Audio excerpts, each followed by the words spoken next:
Hello everyone, welcome back to Bunty Babli rising. প্রথমেই বলি, আজকে হঠাৎ করে খুব ঠান্ডা লেগে যাওয়ার কারণে গলার ভয়েসটা খুব ব্রেক করছে। আজকে ছিল শনিবার আর আমি সকাল সকাল সেজে গুজে বেরিয়ে গেছিলাম। কোথায় যাচ্ছিলাম? আজ আমার অফিসিয়াল একটা মিট ছিল। এই যে মেট্রো করে এসে পৌঁছেও গেছি। আর সবাই কমেন্ট করো আমার ড্রেসটার সাথে সানগ্লাসটা ম্যাচ করেছে কিনা। তো সারাদিনের একটা হেক্টিক ট্রেনিংয়ের পর 3টে নাগাদ আমাদের লাঞ্চ দিয়েছিল বিক্রম চাটমহল থেকে স্যান্ডউইচ।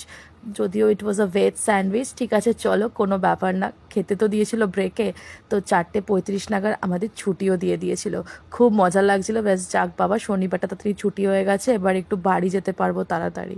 তো ট্রেনিং ছিল আমার কাকুর কাছে, ওখান থেকে মেট্রো করে ফিরবো, তাই মেট্রো স্টেশনে চলে এসেছিলাম। ঘড়ি দেখছিলাম যে কটার মেট্রো পাওয়া যায়। তারপর আমার ড্যাডকে ফোন করি, শ্বশুরমশাই এসে আমাকে আবার নিয়ে যায় মেট্রো থেকে এসে, তারপর বাড়ি অবধি গেলাম।